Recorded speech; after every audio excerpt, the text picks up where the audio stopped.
mao na mga bata nga bag-ong natawo kinahanglan ginato na nga bunyagan dayon ang mga sa Catechism of the Catholic Church. Ang standard gyud nga bunyagan ang bata mga 2 weeks after siya matawo. Igo-igo sad nga mahimsog ang inahan kay ang inahan man gyud mo'y mukugo sa bata. Usa sa mga example niini nga magpamatuod nga dili gid langanon unta ang pagbunyag sa bata mao ang kinabuhi ni Blessed Carlo Acutis. Ambot kung familiar ba ka mo ni Blessed Carlo Acutis, pero mao ni siya ang usa sa example nga dapat bunyagan dayon ang bata after siya matawo. Kay si Blessed Carlo Acutis gibunyagan siya 2 weeks after siya matawo. Nya karon nahimo na siyang blessed tungod kay dako man kay siya og kanang nahimo nga tabang sa atuang sa pagtuong Katoliko. Nya ikaduha sad ang katong estudyante ni Saint John Bosco, nalimot lang sad ko kisay pangan ato, pero mao gyapon 2 weeks sad after sa iyang pagkatao gibunyagan siya. Si kuansad si San Pio, Saint nga kuan sa Santos na siya, si San Pio gibunyagan sad siya matud pa sa iyang biography 2 weeks sad after sa iyang pagkahimugso.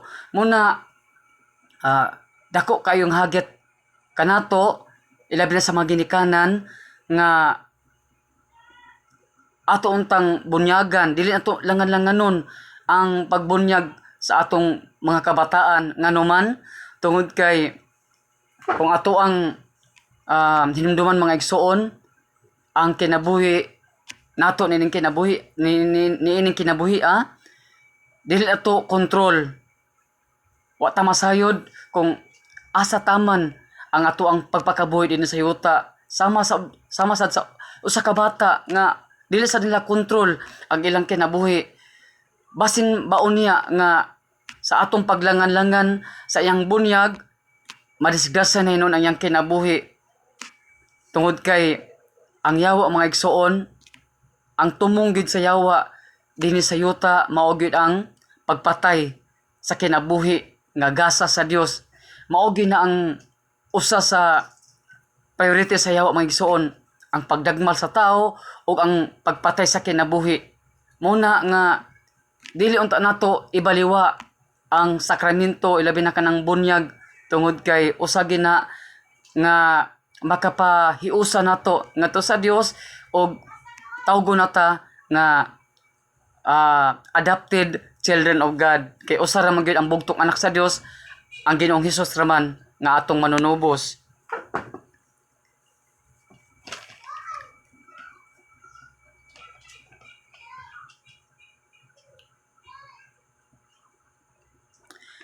May uban nga gidagmalan pag-ayo sa yawa. Ang anghel miingon kanako nga ang ilang kasakit gumikan sa mga sala nga dagko nga wala nila mahinulsuli. Ang mga kalag gilabihan kang ngilad og itsura. Ang mga kalag nagpakita sa labing ngilad nga kabangis ug makahadlok. Giingon sa anghel nga mga sala nga nakaingon nila niini mao ang abortion, ang sala sa bayot ug lakin-on, pagdumot, kasilag ug kadili mapasayloon ug sakrelihiyo. Ang anghel misulti nga adunay mga naginulsol sa ilang dagkong mga sala nga niya pasayuta nga limpihan pinaagi sa kasakitan. Muna nga ang makapaimperno gayud sa tao mga igsoon mao gid ang sala nya dunay klaseng sala, dunay gagmay, dunay say dagko nya ang gihisgutan dinhi sa testimonya ni Padre Simanyangat kiniging abortion. Muna dako kaayong kadaot kining abortion mga igsoon kay usa kini ka paagi sa kalibutan sa pagpatay og kinabuhi nya subo pa malandungon nga dunay ubang mga nasod nga naglegalize na niini nya gani doon na nagi clinic nila ani nga adto himuon ang procedure sa pag-abort og bata nya sayod ta nga ang Ginoo wala gayud malipay niini. Pero muna wala gyud mahimo ang Ginoo kon kabubuton sa tao ang paglaglag sa kinabuhi tungod kay doon naman lagi tay kagawasan sa pagbuhat og bisan unsa. Ang ato na lang mahimo maigsuon mao nga maminaw ta sa atong conscience o maminaw ta sa simbahan nga kanunay nga nag-awag nato nga ato gyung ampingan ang atong kinabuhi og balaanon ang ato ang kinabuhi. Ang anghel misulti adunay mga naginulsol sa ilang dagkong mga sala nga niya pasayota nga limpyuhan pinaagi sa kasakitan. Naibulong ako kay dito sa impierno nakita ko usab nga may mga pari og obispo tungod sa ilang sayop nga pagpanudlo og daotang panig-ingnan. So dito sa impierno mga igsoon dili ta kaingon nga puro lang gid mga daotan nga tao ang tua didto o kana bang kaya ang atong gitan-aw gud nga mga daotan sa tawanon gud nato nga paghukom ang atong gitan-aw gid nga mga daotan ang mga kriminal,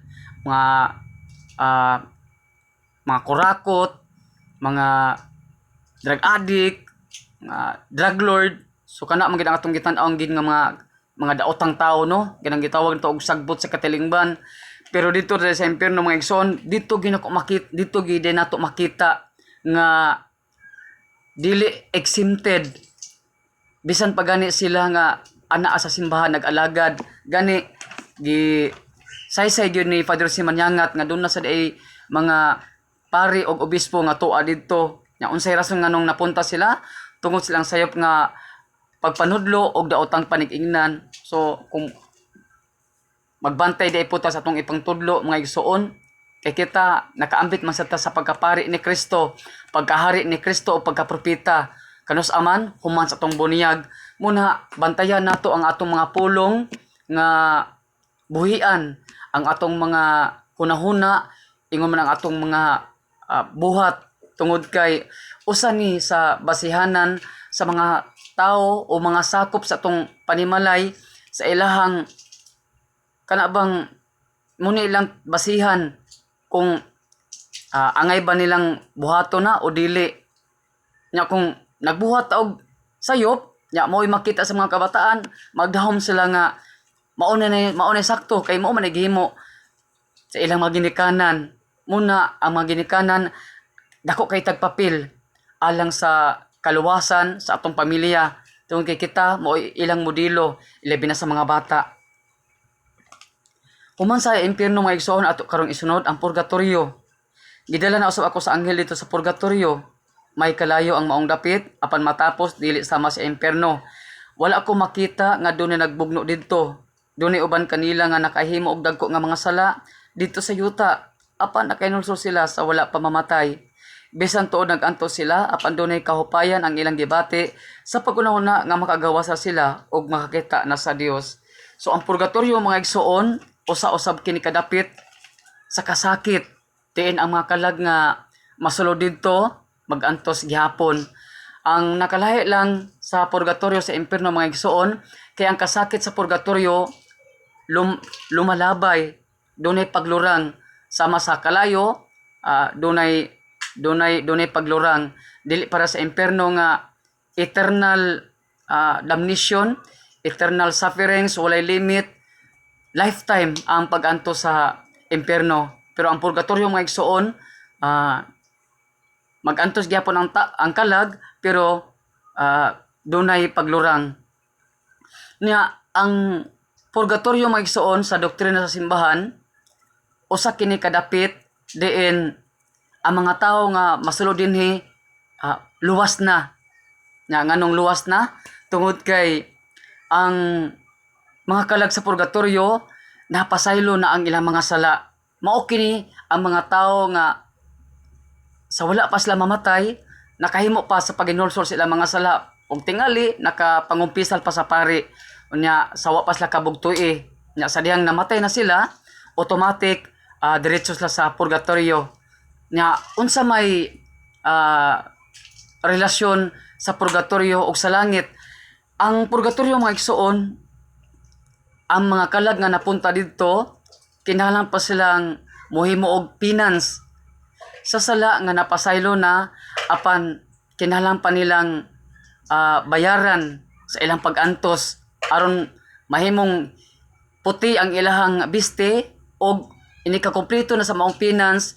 Mauna ng panahon na nga musaka na sila sa langit o maangko na ang kinabuhing dayon.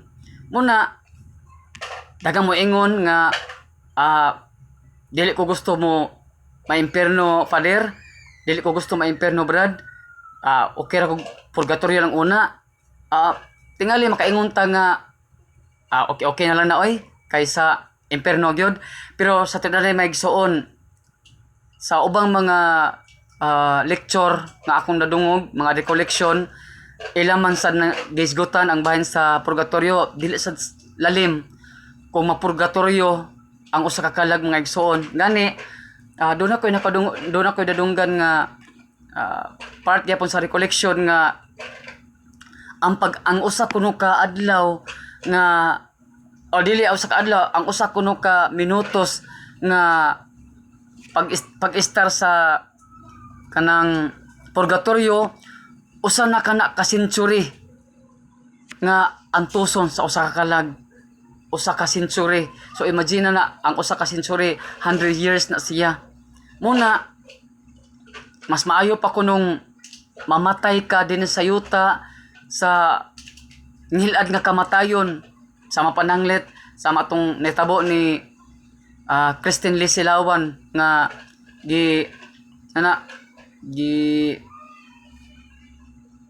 gipanitan yang naong nya gitangtang ang mga parts ang lawas nga og imong tanawon sa picture sa dyaryo sa newspaper na kuan gyud na napanit gid ang iyang naong kay gitangtang ang unod, gitangtang ang panit. So hapit na makalabira ang iyang naong.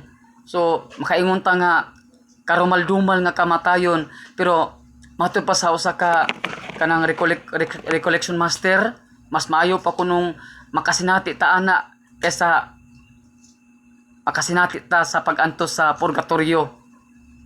Gani dunay ubang mga santos ang ilang mindset nga moingon sila nga mas maayo pa kunong mamatay ka nga martyrdom kay diretso kuno ka sa langit ana, dili na ka makasinati og purgatorio. Nya usa sa mga example ana mao si Peter of Verona, Saint Peter of Verona.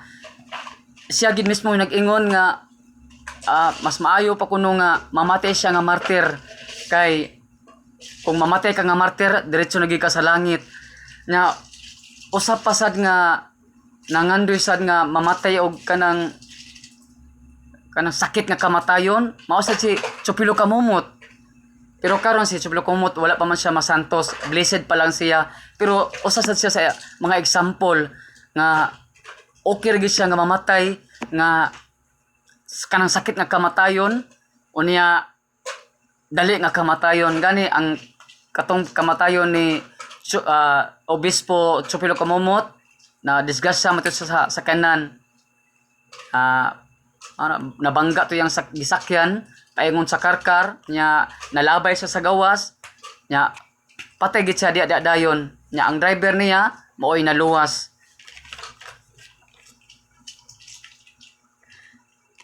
Nakaigayon ako pagpakigsulti sa mga kalag sa purgatorio. Nagangyo sila nga iampo sila sa Dios ug sultihan ang ubang mga tao nga magampo alang kanila aron madali ang ilang pagkalingkawas didto.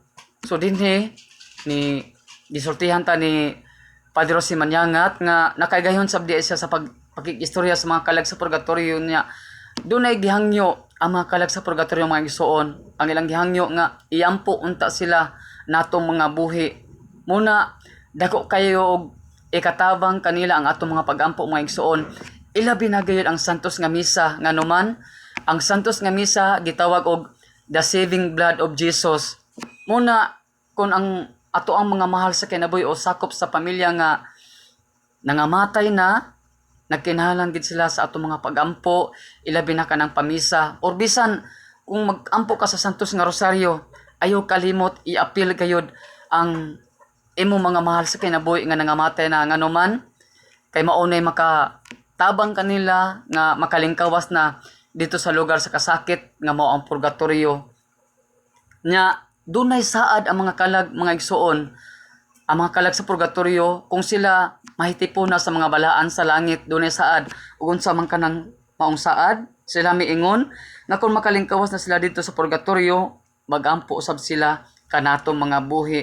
So kung sila madawat na nila ang hingpit nga kaluwasan o ang kinabuhing dayon dito sa langit, sila na usab maoy mobahos kanato, maoy magampo kanato. Nya ang pagampo sa mga balaan dito sa langit mga igsoon, dako kayog ikatabang natong mga buhi nganuman kay ang ilang pagampo paminahon gayud sa Ginoo. Paminahon gayud sa Ginoo nganuman tungod kay tipo naman sila sa kiliran sa atong magbubuhat.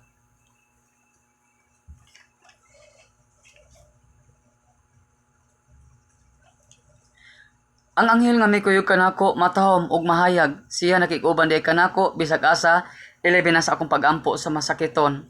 So ang atong anghel nga magbalante mga igsuon, matag usa kanato nga tawo, doon natin anghel nga magbalantay nga gitahasan sa Ginoo nga mo'y magbantay kanato. Muna atong hinunduman unta kanunay nga aso sa atong panaw ning kinabuhi doon natay kuyog nga anghel. Una sa atong mga buhat, atong hinumduman nga dunay nagtan-aw. Ang anghel mo ay nagsilbing kamera sa ato ang amahan dito sa langit. Nga kung nagbuhat kag maayo din sa yuta, masayod gayud ang amahan. Tungod kay naamay siya gitahasan nga mo'y magbantay nato. Nya kung magbuhat sa tag dautan, nasayod gyapon ang amahan. Pero dili ang anghel maoy hinungdan nganong nasayod ang amahan, kundili siya ang amahan mismo nasayod sa matagbuhat nato nganuman gamahanan man siya. Makita man niya ang tanan nato mga buhat sa buhi pataning kalibutan na. Sunod ang atong sunod nga kasinatian ni Padre Rossi Manyangat mao ang langit. So ato isunod karon ang langit. Gidala na usab ako sa anghel sa usa ka mahayag og dakong imbornal. Sa sulod gibati ko ang talagsaon nga kalipay nga wala pa nako batia. Og unya kalit na abli ang langit og nabati ko ang mga maanindot nga mga huni nga wala pa nako mabati sukad. Ang mga anghel nag-awit sa pagdayeg sa Dios. Nakita ko si Birhen Maria og si San Jose og daghang mga obispo og mga pari nga nagdanag sa magbituon. Ikatagbo ko si Jesus nga miingon, balik sa kalibutan.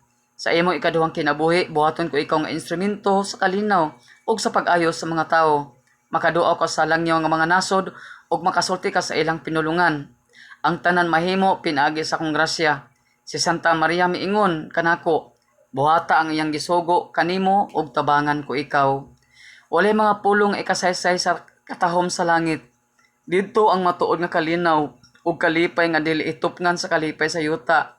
Ang Ginoong Hesus lamig ambungan kaysa mga hulagway nga atong nakita ug siya nagasidlak sa kahayag. Tupad kaniya ang mahal nga Birhen nga hilabihan katahom ug nagasidlak. Walay iyang mga hulagway sa yuta nga ikatandi sa tinuod nga katahom. Ang langit mao ang atong tinuod nga puloy-anan. Gilalang kita aron makapuyo didto alang sa kalipay nga walay katapusan. So ang langit mga igsoon sa doktrina sa simbahan, ang langit gayod mo atong tinuod nga Pinoy-anan. Nag-andam na ang Ginoo dito og mga lawak gani mabasa nato na sa Juan 14 nga niingon si Jesus, mag-una ako kaninyo o mobalik na ako sa akong amahan. Og didto mag-andam ako og mga dapit alang kaninyo. Mag-andam ako og mga lawak alang kaninyo. Nya kung andam na ang tanan, mobalik ako aron kuhaon ko kamo. Aron kung bisan asa ako, atuwa usab kamo. Nya ang kanang pagbalik sa Ginoo mga igsoon aron iyat ang kwaon, muna ang panahon na nga mamatay na ta. Kaysa ako nang gikaingon ganiha, dili makasulod ang tao nga buhi dito sa langit. So kinahanglan kita moagi og kamatayon o sa ta mosulod sa langit. Natapos sa unya gidala ako sa anghel pagbalik sa kalibutan. Natapos sa doktor ang tibok pagsusi sa akong lawas ug iyang gipadayag nga ako patay na. Ang hinungdan sa akong kamatayon tungod sa daghang miagas nga dugo ug gihatod sa morgue ang akong patay nga lawas. Samtang gidala ang akong patay nga lawas dito sa morgue, nisulod pagbalik ang akong kalag. Unya gibati ko ang tumang kasakit sa akong lawas tungod sa daghang samad ug nangabalik nga bukog. Gibuhian ko ang akong tingog pagsyagit tungod sa kasakit. Mayo sa katawo miingon sa doktor, ang patay misyagit. Nibalik ang doktor pagsusi sa akong lawas ug siya miingon, ang pari na buhi. Dad-a siya balik sa ospital. Dito sa ospital giabonuhan ko nilag dugo ug gitakdo ang mga nangabalik kong bukog sa gusok, sa bukton, paa ug sa tuhod. Human sa 2 ka bulan nakagawas ko sa ospital pero ang akong doktor miingon nga dili na ako makalakaw pag-usab. Mitubag ako sa doktor, ang Dios nga nagbuhi kanako maura usab ang makapalakaw kanako. Sa akong pagpauli daghan ang nagampo pasalamat tungod sa milagro. Human sa usa ka buwan gitangtang ang mga kas nga gipatapot sa akong lawas. Usa ka adlaw gibati ko ang kasakit sa bukog ibabaw sa akong paa. Kalit nawala ang kasakit ug nadungog ko ang tingog nga miingon, maayo ka na, tindog ug lakaw. Mitindog ako ug milakaw ug nagpasalamat ako sa Dios sa dakong milagro.